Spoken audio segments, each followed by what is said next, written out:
এই হলো আহসানগঞ্জ স্টেশন।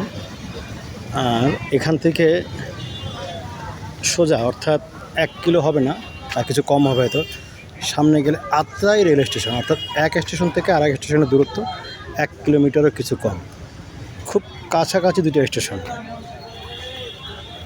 তবে এই স্টেশনটার একটা মাত্র রেল লাইন আছে, এবং এই একটা মাত্র রেল লাইন হওয়ার কারণ হচ্ছে এই সামনে ব্রিজ আছে, এবং এই জন্য এই প্ল্যাটফর্ম একটা, রেল লাইনও একটা, অর্থাৎ ট্র্যাকও একটা।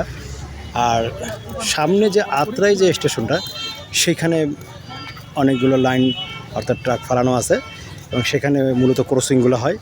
এখানে শুধু যাত্রী ওঠানামার কাজটা এখানে হয়।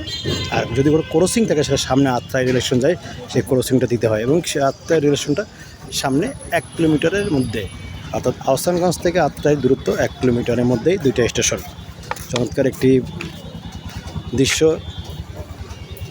এরকম 1 কিলোমিটারের মধ্যে দুটি স্টেশন, সত্যি খুব সুন্দর একটি ব্যবস্থাপনা। এই হলো আহসানগঞ্জ স্টেশনের দৃশ্য। এটা চমৎকার একটি স্টেশন। স্টেশন চমৎকার বলতে কি, মানে ছোট কিন্তু ভালো লাগলো।